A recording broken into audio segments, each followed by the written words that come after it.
Hi Stampers, my name is Sandy Hancock and I want to welcome you to Utterly Awesome Stamping. Today what I'm going to be showing you is the little treat box. Here's a very simple one that I made out of some designer paper called 'Tis the Season. Just very basic, very simple, but hang in there. I'm also going to show you how to make this really cute little treat box.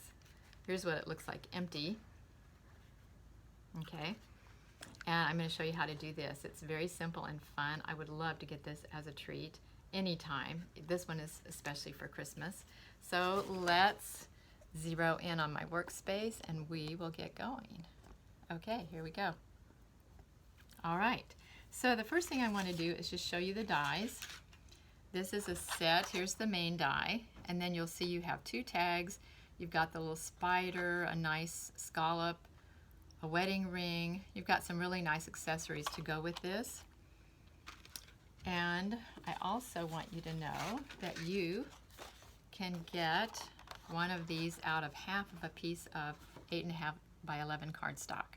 So that means you can get 2 out of 1 sheet. There are 24 sheets, so you could get 48 out of a package if you were getting ready for a big event.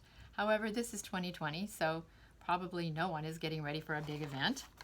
But anyway, just so you know. And then if you wanted to use the designer papers that are 6 by 6, you just turn this at an angle and it fits perfectly on the 6 by 6. Now this happens to be the 'Tis the Season. I mentioned it already. There really isn't one of these that you couldn't use to make a little treat box. So really, if you wanted to, you could make 48 little boxes out of one package of designer paper. Okay, so let me just show you the basics. It cuts out exactly like this. It pre-scores everything for you. And when it's designer paper like this, I don't even bother using my bone folder because you really don't need it.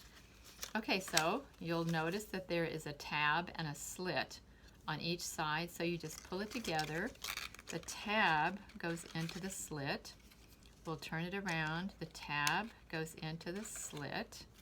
And then we're just going to add a little bit of Stampin' seal and pull this up. Then we'll turn it around, add a little bit more Stampin' seal on this side. Pull it up. Right. There we go. Okay, see how cute that is? Then I just simply added a ribbon, and then I used the large tag. The Merry Christmas, let me show you where that comes from because I really like this set. I'm using it to make my Christmas card. It's called For Unto Us. It has the Merry Christmas in there. And because I'm using Hark the Herald Angels Sing, Glory to the Newborn King, it's a set that I knew I would really enjoy using. So that's where the Merry Christmas comes from, and it fits perfectly on this tag. So I just took my 1/4 inch circle punch, punched a little hole, and then just tied the ribbon right through it. I did add a little glue dot so that it'll stay in place because I kind of wanted it going off to the side like that. Okay, now let me show you a few others that I've made before I dig into the little double box project. This is a treat box made out of the Plaid Tidings designer papers, and on the back it says Trick or Treat. That's just the itty bitty greetings. Now here's one that I made out of just plain pumpkin cardstock. This is the Have a Hoot bundle, and you can just take any black cording or ribbon that you have to add on there. Have a Hoot at Halloween, isn't that cute? I added the Old World, can you see that?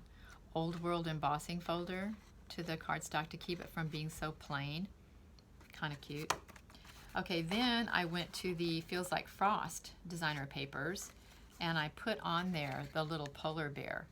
And I want to show you the set that comes from. It's called Warm and Toasty.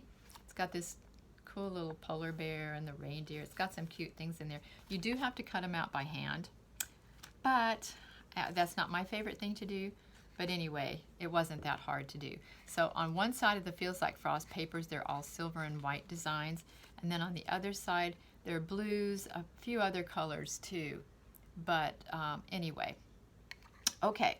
So this I mounted on dimensionals, and it's just an easy and cute little Christmas treat. All right, so now what I want to do is show you how to get ready to make this little treat box. So we need to get rid of one end of this, and I'll show you how I decided what the size was going to be.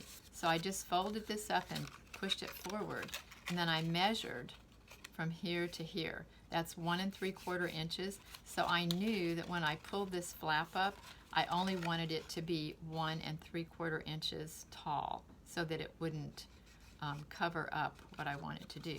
So in order to get rid of that extra cardstock, I'm just going to put it in a little cutter, and there we go. So this is the little piece that cuts off, and then I'm left with this. Okay, then if you're putting it into an embossing folder, this isn't the one I actually used. I used Absolutely Argyle, but when it's whole and complete, you're going to have to turn it at an angle in order to get the whole treat box in one of these 6x6 dies. But if you cut it like this, then you can turn it this way and have it going this direction if you want to. So I went ahead and used the Absolutely Argyle on the little box. So all we're going to do is just put it together, and then I'll show you how to put the two together. So here we go again. The tab is going to go into the slit. I wish I had a timer. I mean, seriously, this is like 30 seconds, if even a minute if you are talking, maybe. Okay, here we go. And then we're just going to pull this up. And then we'll put some adhesive on the other side. Pull it up. Okay, so at this point you could even stop and have a really cute little box. In fact, if you look in the holiday catalog on page 70, which is where this is located, you'll see that they made a box like this. They put a little sucker in it, put a bow around it. It was a very cute little treat, just like this. But I want to show you now that we're going to put this back to back.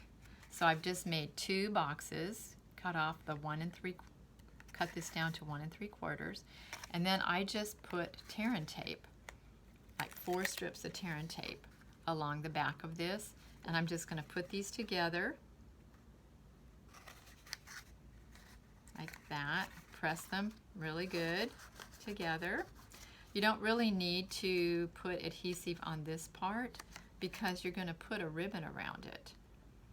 And so now you're able to, look how cute this is. I put in Ghirardelli chocolate. You could also, one of my friends, Carol, said, hey, you could get those little Madeline cookies that you dip them, one end is dipped in chocolate. It'd be really cute to put that in one side. So look around and see what cute things you could use.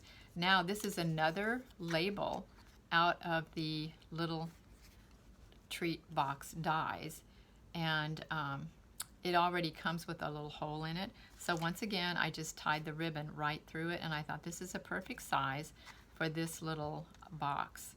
So now you've got some really fun ideas to get started with this little treat box. You could do it for any occasion. You could do it for a baby shower, a birthday party, for Christmas, for fall, welcome to the neighborhood. I mean, you could just go on and on with how easily you can move this into any kind of a theme that you want to.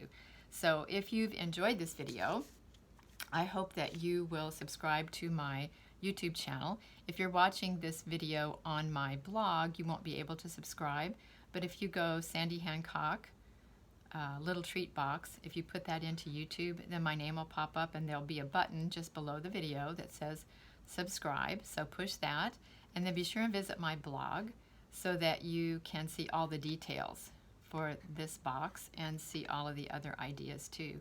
Thank you so much for joining me, and I'll look forward to having you back next time.